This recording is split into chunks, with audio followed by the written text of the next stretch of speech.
Hi, this is a video on how to feed your sour bread dough starter so that it'll be ready to put into the bread dough mixture tomorrow.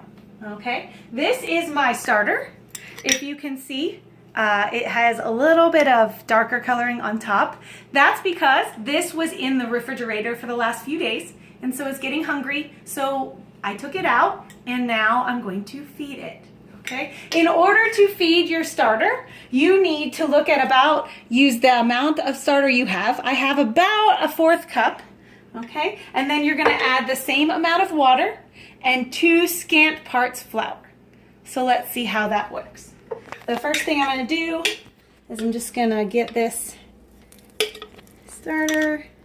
It's a little sticky. As you can see, the consistency is sticky.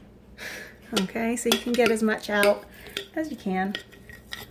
And that's probably good. All right.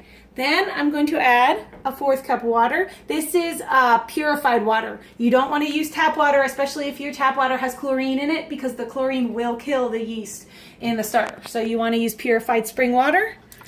And so put that. And then I'm going to add 2 scant parts flour.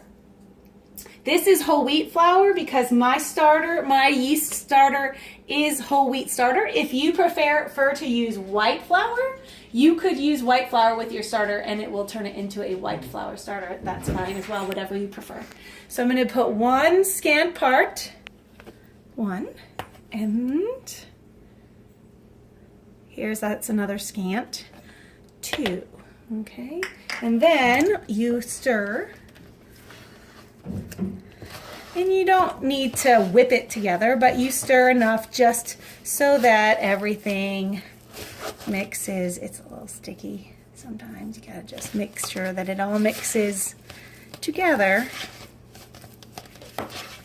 and everything is moist.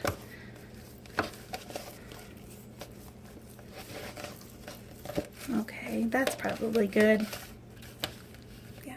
And then, so yes, it's all moist.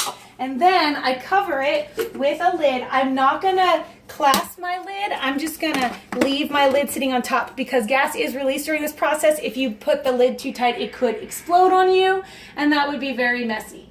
I just use an old Cool Whip container. You could use a mason jar, but it is going to expand and grow as it feeds. So you want a container that's gonna allow for that. I'm just gonna sit this here on my counter for about 8 to 12 hours.